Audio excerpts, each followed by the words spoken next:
สบายดีพ่อแม่พี่น้องป้องปายเบิดซุคนเนาะ FC ทางช่องหมวกภูมิ Channel เนาะหมวกภูมิก็สิมาตามแนวทางพี่น้องคือเก่าเนาะสำหรับลาวพัฒนาเนาะพี่น้องเนาะงวดวันที่28เด้อพี่น้องเด้อก็มาเบิ่งผลมานอนนำกันเนาะบ่าวให้แบบด่วนเนาะพี่น้องเนาะให้แบบว่าแนวทางแบบด่วนเนาะ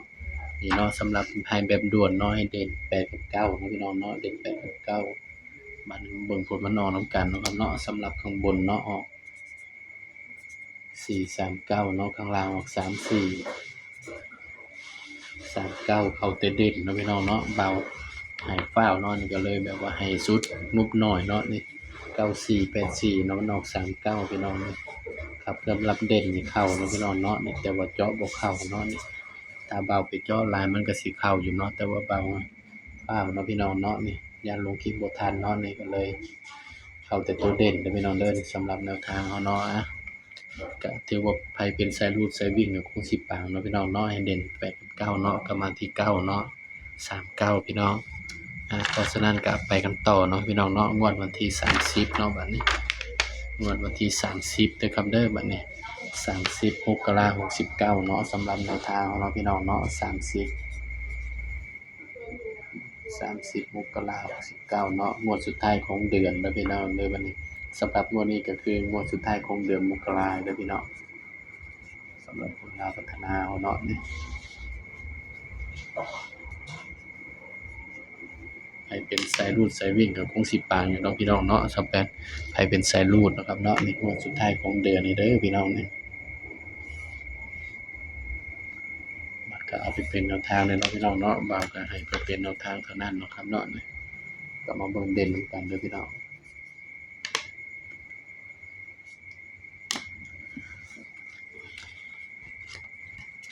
1034339ปัดหัว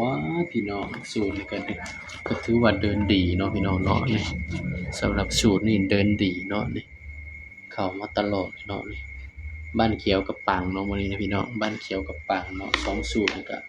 มาทั้ง2สูตรเนาะพี่น้องเนาะสำหรับบ้านเขียวเฮาก็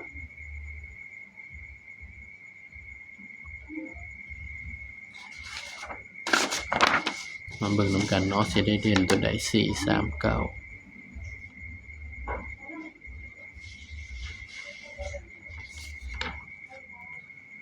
มันคือได้เด่นตัวเก่าแล้วเนาะพี่น้องเนาะเด่นตัวเก่าเด้อพี่น้องเด้อบ่แม่นนี่103439เพิ่นว่าเอาตัวบอกมีแต่3เนาะพี่น้องเนาะ4